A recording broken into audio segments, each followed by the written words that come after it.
အဲ့တော့ဒီစစ်ပွဲကဘယ်သူကဘသူကိုအဆက်ခွဲလိုက်တယ်လဲဘသူကဘသူကိုနိုင်လိုက်တယ်လဲဆိုတာကိုညင်းခုန်နေတာကိုကျွန်တော်အနေနဲ့ပြောပြတာပါနော်မင်္ဂလာပါရှင်မြန်မာ sharing channel မှာကြိုဆိုပါရရှင်မြန်မာ sharing channel ဆိုရင်နေ့စဉ်နေ့ဥတလာရေးနဲ့ပတ်သက်တဲ့သတင်းထူးသတင်းကောင်းလေးတွေတင်ဆက်ပေးနေတာမို့မြန်မာ sharing channel ကို subscribe လုပ်ပေးပြီးအသစ်တွေသိရအောင်ဘေးနားက notification လေးကိုပါနှိပ်ပေးခဲ့ပါနော်ကြည့်ရှုသူများကိုအထူးပဲကျေးဇူးတင်ပါတယ်ရှင်မင်္ဂလာပါအီရန်ရဲ့ nuclear scientist ပေါ့သိပ္ပံပညာရှင်တွေလောက်ကျန်တက်ဖြတ်ခံရတယ်မှန်တယ်နောက်ထပ်ကျွန်တော်တို့အီရန်ရဲ့ nuclear facility ပေါ့ဒီကျွန်တော်တို့စက်ရုံကြီး၃ခုကိုနော် nuclear စက်ရုံကြီး၃ခုကိုတိုက်ခိုက်ခံရတယ်ဒါလည်းမှန်တယ်ကျွန်တော်အီရန်ရဲ့ကျွန်တော်တို့မြို့ရွာတွေကိုလည်းနော်ဟိုပြစ်မှတ်ထားတိုက်ခိုက်ခံရတာမှန်တယ်အဲ့တော့အီရန်ကလည်းရုတ်တရက်ပေါ့နော်အလစ်ငိုက်ထိုးတဲ့လက်သီးကိုခံလိုက်ရတယ်အဲ့တော့ဒီနေရာမှာညင်းခုန်နေတာကတော့အီရန်ကနိုင်သွားတယ်အစ္စရေးကနိုင်သွားတယ်အစ္စရေးထိတာပုံများတယ်အီရန်ထိတာပုံများတယ်အမေရိကန်ထိတာပုံများတယ်ဆိုတဲ့ပုံစံမျိုးတွေပေါ့ညင်းခုန်နေတာရှိတယ်ဒါလေးနဲ့ပတ်သက်ပြီးတော့ဘယ်သူတွေဘလို့နိုင်သွားတယ်ဆိုတော့ကိုကျွန်တော်အနေနဲ့သုံးသပ်ပြချင်တယ်ပေါ့ဗျာနော်ဟုတ်ပြီအစ္စရေးကတော့မှန်တယ်အီရန်ရဲ့သိပ္ပံပညာရှင်ပေါ့ဗျာနော်ဒီ nuclear scientist ကိုလောက်ကျန်နိုင်တယ်တပ်ဖြတ်လိုက်နိုင်တယ်ပေါ့ဒါပေမဲ့အီရန်ကအဲ့ဒါကိုလက်စားချေတဲ့အနေနဲ့အီရန်ကဘာပြန်နိုင်လိုက်လဲဆိုတဲ့ခါကျတော့အီရန်ကလူတစ်ယောက်ချင်းကိုသူလိုက်ပြီးတော့မတတ်ဘူးနော်အဲ့တော့ဒါပေါ့ဟိုဘယ်လိုခေါ်မလဲဆိုအီရန်ကနေပြီးတော့ဒီပေါ့အစ္စရေးရဲ့သိပ္ပံပညာရှင်ကိုသွားမတတ်ဘူးဒါပေမဲ့အီရန်ကဘယ်နေရာကိုလက်တုံပြန်လဲဆိုတဲ့ခါကျတော့တကယ်ဟိုသူကတကောင်ချင်းရှင်းတာအစ္စရေးကတကောင်ချင်းပေါ့နော်လူပုဂ္ဂိုလ်ကိုတတ်တာဒါပေမဲ့အီရန်ကကျတော့တကယ်အုံနောက်ကိုရိုက်ချိုးတာအဲ့တော့ဘယ်နေရာကိုတကယ်တိုက်ခိုက်လဲဆိုလို့ရှိရင်တကယ် microchip ပေါ့နော်တကယ် company ကိုသူတို့တိုက်ခိုက်တယ်အဲ့ဒါကတကယ်ကိုကျွန်တော်တို့တနည်းအားဖြင့်တော်တော်လေးပေါ့ဟိုအစ္စရေးနိုင်ငံအတွက်အရန်ကိုအရေးကြီးတဲ့ဌာနဖြစ်တယ်အဲ့ဒါကိုလည်းအီရန် drone ကဝင်ရောက်တိုက်ခိုက်လိုက်တယ်နောက်တစ်ခုကဘယ်လိုခေါ်မလဲဆိုလို့ရှိရင်အီရန်ရဲ့တကယ်ဘယ်လိုခေါ်မလဲ research center ပေါ့တကယ် research center ယူကိုတခါတည်းဘယ်လိုခေါ်မလဲဆိုတိုက်ခိုက်လိုက်တယ်တိုက်ခိုက်တဲ့ခါမှာအဲ့ဒီဟာဘာနဲ့လားတဲ့လဲဆိုတော့အစ္စရေးရဲ့အုံနောက်ကိုမီးရှို့လိုက်တယ်လို့ပဲဘာကြောင့်ဆိုတော့အဲ့ဒီမှာတကယ် R&D ပေါ့နော်တကယ် AI နည်းပည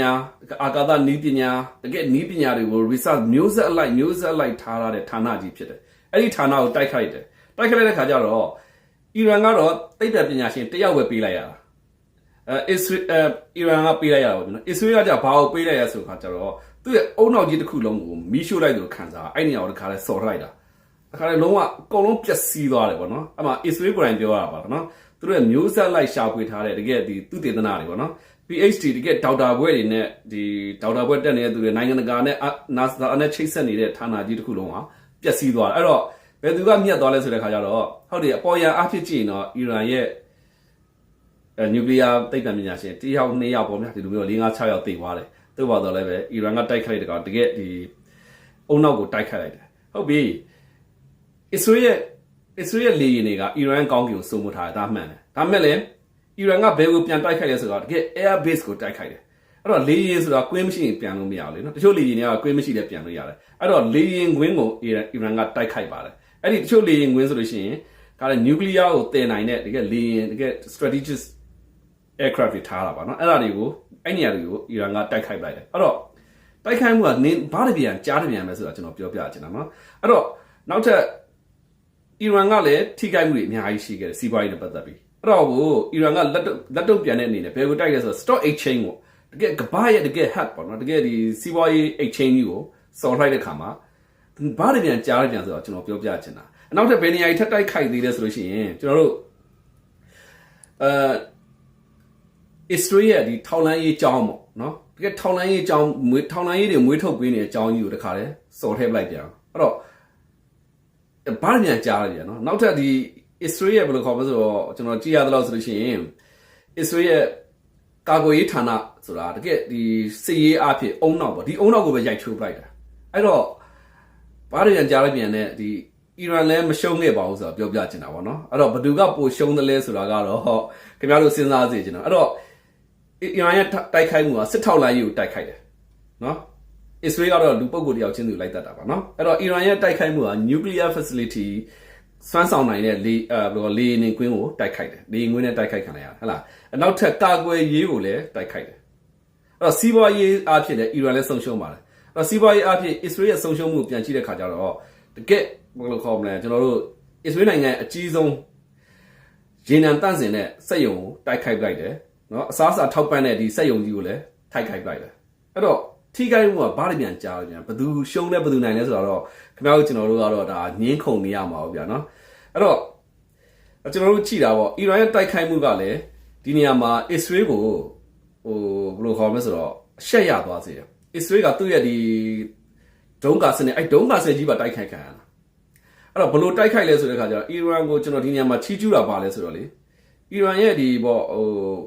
့ဒုံးပစ်နီးပညာပေါ့နီးပညာတော်တော်ကောင်းပါတယ်ဘာကြောင့်လဲဆိုတော့အီရန်ကပစ်လိုက်တဲ့ဒုံးတွေအားလုံးဟာအစ္စရေးထောက်ခံတဲ့အာရပ်နိုင်ငံတွေရဲ့ကာကွယ်ရေးစနစ်တွေအားလုံးဖျက်ရသေးတယ်ဗျဖျက်ပြီးတော့မှအစ္စရေးကိုကြာရင်တော့မှပဲဒီကာကွယ်ထားတဲ့စနစ်က3ခုထက်ကြီးအဲ့ဒီအောင်ထပ်ပြီးတော့တိုက်ရတာအဲ့တော့အီရန်ကဘယ်လိုတိုက်လဲဆိုတော့အဲ့ဒီမှာကျွန်တော်ရမ်းစိတ်ဝင်စားလေ့လာကြည့်တဲ့အခါမှာအီရန်ပစ်လိုက်တာကလေပထမဦးဆုံးမှာပေါက်လို့ပြစား drone လေးတွေပေါ့ဗျာသိရမလားတမန်ရွေးကြ drone လေးတွေပစ်လိုက်တာအစင်းနေရတော့ပစ်လိုက်တယ်ပစ်လိုက်တဲ့အခါမှာအစ္စရေးရဲ့ဒီဒုံးကာစနစ်တွေကတခါတည်းပြန်ပြီးတော့အဲ့ဒုံးနေအောင်အလုံးနေအောင်ပစ်ချတာပါပစ်ချတဲ့အခါမှာကြက်ကြကုန်ပါတယ်ဒါပေမဲ့အီရန်ကအဲ့ဒါဘာတွေသိထားလဲဆိုတဲ့အခါကျတော့ဒီအစ္စရေးရဲ့ဒုံးကာစနစ်တွေကပစ်ချလိုက်တဲ့အခါမှာသူတို့ပြန်ပြီးတော့အားဖြည့်ရမယ့်ချိန်ရှိတယ်အဲ့ဒီအားဖြည့်ရမယ့်ချိန်ကစက္ကန့်နဲ့မိနစ်နဲ့အချိန်ပဲရှိတယ်အဲ့ဒီမိနစ်တွင်းမှာနောက်ထပ် hypersonic drone ကိုလှမ်းပြီးပစ်တဲ့အခါမှာဒီ drone တွေအလုတ်လုံနေတဲ့အချိန်မှာပေါ့နော်တန်ဘယ်လိုလဲ drone ဖွင့်စနစ်တွေအလုတ်လုံနေတဲ့အချိန်မှာပြန်ပြီးအားဖြည့်တဲ့အချိန်မှာ hypersonic ကတန်းဝင်တဲ့အခါကျတော့ခါတဲ့အစ္စရေးကစုပ်ပြတ်တက်အောင်ခံရတာဖြစ်တယ်အဲ့တော့ဒီနေရာမှာဘသူကရှုံးသွားတယ်ဆိုတာကတော့ခင်ဗျားတို့စဉ်းစားကြည့်အီရန်ကိုအဲ့နေရာတော်တော်ချီးကျူးပါအဲ့ကြောင့်မို့ကျွန်တော်ပြောအစ္စရေးရဲ့ဉာဏ်ပညာကလည်း short တွက်လို့မရသလိုအီရန်ရဲ့ဉာဏ်ပညာကလည်း short တွက်လို့မရအဲ့တော့တိုက်ခိုက်မှုပိုင်းဆိုင်ရာမှာဘာတပြန်ကြားတပြန်ဆိုတာသိစေချင်တာပါနော်အဲ့တော့တစ်ဖက်ကအစ္စရေးကအီရန်ကိုစိုးမိုးထားနိုင်တယ်လို့အီရန်ရဲ့တိုက်ခိုက်မှုတွေကလည်းတကယ်ဒီဘယ်လိုခေါ်မဟာဗျူဟာကြတိုက်ခိုက်လာတာကိုကျွန်တော်သွားတွေ့ရဒီနေရာမှာအမေရိကန်လည်းရှက်ကွဲသွားတယ်အဲ့အမေရိကန်တိုက်တဲ့အခါမှာအမေရိကန်ကိုကြောက်ရလဲသူကဘယ်လိုခေါ်မလဲဆိုတော့တိုက်ပြလိုက်တယ်ပေါ့ဗျာကာတာမှာရှိနေတယ်ကာတာမှာရှိနေအမေရိကန်စံအောင်တိုက်တဲ့အခါမှာလည်းဘာဖြစ်သွားလဲဆိုတော့သူ့ရဲ့တိုက်ခိုက်မှုဟာအမေရိကန်ရဲ့စစ်စခန်းကိုမိမိနိုင်ငံမှာလက်ခံထားခြင်းအဖြစ်ဒီနိုင်ငံလုံခြုံမယ်လို့ပုံမှန်အားဖြင့်ထင်ခဲ့ကြတယ်။သို့ပါတော့လည်းပဲအမေရိကန်ရဲ့စစ်စခန်းကိုလက်ခံထားတဲ့အတွက်ကြောင့်မို့လို့ဒုံးကြီးကမကြာရောက်လာနိုင်တယ်ဆိုတော့သိတဲ့အတွက်ကြောင့်မို့ကာတာနိုင်ငံပြည်သူတွေတော်တော်များအောင်မှာပဲကာတာနိုင်ငံနဲ့အမေရိကန်ထွက်သွားပါအမေရိကန်စစ်စခန်းထွက်သွားပါဆိုတဲ့ပုံစံမျိုးဖြစ်နေ။ဘာကြောင့်လဲဆိုတော့ဒီနိုင်ငံကိုကာကွယ်ပေးဖို့မပြောနဲ့သူစစ်စခန်းတော့သူမကာကွယ်နိုင်ဘူးဆိုတာကလေအီရန်ကအမေရိကန်ကိုတောက်ချက်ခွဲလိုက်တာအဲ့ဒါကလည်းအမှန်ပဲဗျာသိလားအဲ့တော့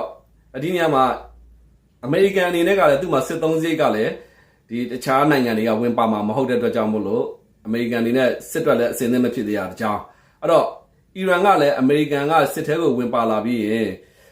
ပြန်ထွက်လာမရှိဘူးဆိုတဲ့ပုံစံမျိုးဖြစ်နေမှာဆိုတော့ကြောင့်မို့အမေရိကန်ကိုအစ္စရေးကအီရန်ကလုံးဝထွက်ပေါက်ပေးလိုက်တာထွက်ပေါက်ပေးပြီးတော့အစ္စရေးနဲ့2ယောက်သားဆော်တော့မယ်2ယောက်သားဆော်ရမယ့်အချိန်မှာမှကလည်းအစ္စရေးမှာအမေရိကန်သားမှာပါလို့ရှိရင်အစ္စရေးဆိုတာကလေးစင်နဲ့ရှိတယ်အီရန်တက်ကအဲ့ဒီအတွက်ကြောင့်မို့လို့အမေရိကအခုဆိုလို့ရှိရင်နှစ်နိုင်ငံလုံးဂျားနေပုံစံမျိုးနဲ့ဖြစ်သွားပြီးတော့ပတ်ဆဲနေတယ်တခါလဲဆဲပြီးတော့ဘယ်ကောင်ပဲတိုက်တဲ့ကောင်6ပဲကွာဆိုပြီးတော့သူရေးတာတွေသိတယ်ဗျဘယ်လိုခေါ်မလဲဆိုတော့တမနာတယောက်ရဲ့ပြောဖို့ဆိုပုံနဲ့မတူပါဘူးသူကတကယ်အရက်စကားနဲ့ပြောတာပါဘယ်လိုပဲဖြစ်တာသူ့ရဲ့မတူညီတဲ့စကားပြောဆိုဟန်ပေါ့ဗျာနော်ဥပမာတမနာဆိုတကယ်ဒီဟန်နဲ့ပန်နဲ့စမတ်ကြပြောမယ်သူကဘာပြောဆိုတော့ဘယ်ကောင်ပဲတိုက်ကောင်6အကုန်လုံးပတ်ဆဲနှစ်နိုင်ငံလုံးပတ်ဆဲနေတဲ့ပုံစံမျိုးအီရန်အမေရိကန်ကိုထွက်ခွင့်ပေးလိုက်တာအီရန်ကတကယ်ကိုအုံနောက်ကောင်းတယ်အကယ်သာအမေရိကကိုအီရန်အနေနဲ့ဆက်လက်ပြီးတော့ဗောနော်ဟိုစစ်ထဲမှာပါဝင်ပိတ်ထားမယ်ဟေ့ဆိုလို့ရှိရင်အီရန်အနေနဲ့မချောင်တဲ့အတွက်ကြောင့်မို့လို့အမေရိကကိုထွက်ခွင့်ပေးလိုက်ခါမှာအမေရိကန်ချက်ချင်းနိုင်ငံဂျားနေဖြစ်သွားပြီးတော့အစ္စရေးရောအီရန်ရောနှစ်ဖွဲ့စလုံးကိုဒီကောင်တွေမင်းတို့ရက်ဆိုတဲ့ပုံစံမျိုးနဲ့နှစ်ခုစလုံးရဲ့အလယ်မှာရောက်သွားတယ်အဲ့တော့ဘယ်သူကအထီးပိုနာတယ်လဲပေါ့ဗျာနော်အီရန်ပိုနာသလားအစ္စရေးပိုနာသလားဆိုတော